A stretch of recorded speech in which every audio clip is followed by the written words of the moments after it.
گلی میں کھیلنے والے بچوں کو وہ بڑی محویت سے دیکھ رہا تھا۔ اس نے دیکھا کہ ایک بچے نے دوسرے بچے کو مارا تو مار کھانے والا روتا ہوا اپنے گھر کی طرف بھاگا، لیکن تھوڑی ہی دیر میں پھر موجود ہوا۔ اب اس کے چہرے پر حد درجہ اطمینان تھا۔ جس بچے سے اس کی لڑائی ہوئی تھی اس کو اس نے کہا، میں نے اپنی ماما سے کہہ دیا ہے، اور یہ کہہ کر وہ دوبارہ کھیل میں شامل ہو گیا۔ وہ سوچنے لگا کہ اس بچے کو حد درجہ اطمینان کس چیز نے دیا ہے۔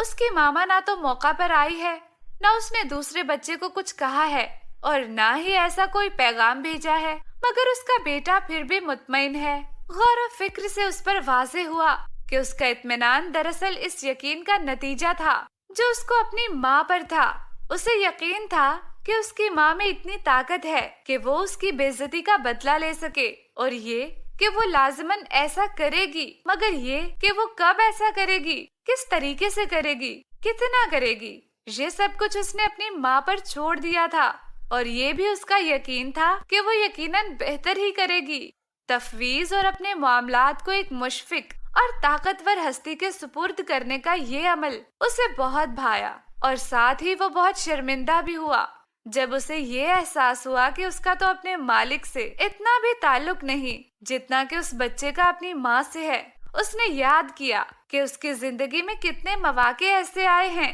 کہ جب اس نے سجدے میں سر رکھ کر یہ کہا ہو کہ مالک میرے بس میں جو تھا وہ تو میں نے کر لیا، اب معاملہ تیرے سپرد ہے، اور یہ کہہ کر وہ اس بچے کی طرح مطمئن ہو گیا ہو۔ اور جب اس احساس نے اسے بالکل ہی سرنگوں کر دیا تو اس نے حساب لگایا کہ اصل میں گڑبڑ دو جگہ پر ہے۔ اول تو اسے مالک کی طاقت، قدرت اور عظمت کا کامل استحضار ہی نہیں، اور اگر ہے تو پھر اس کی حکمت پہ شاید کامل ایمان نہیں، وگرنہ یہ ممکن نہ تھا کہ تفویض کے بعد اسے اطمینان حاصل نہ ہو جاتا۔ اور پھر اس نے افوز ان اللہ بصیر بالعباد کہہ کر یہ عہد کیا کہ آئندہ وہ تفویض کا یہ عمل بچوں سے سیکھے گا، اور ہر اہم موقع پر یہ کہہ کر اپنے ایمان کی تربیت کرے گا کہ میں نے اپنے اللہ سے کہہ دیا ہے۔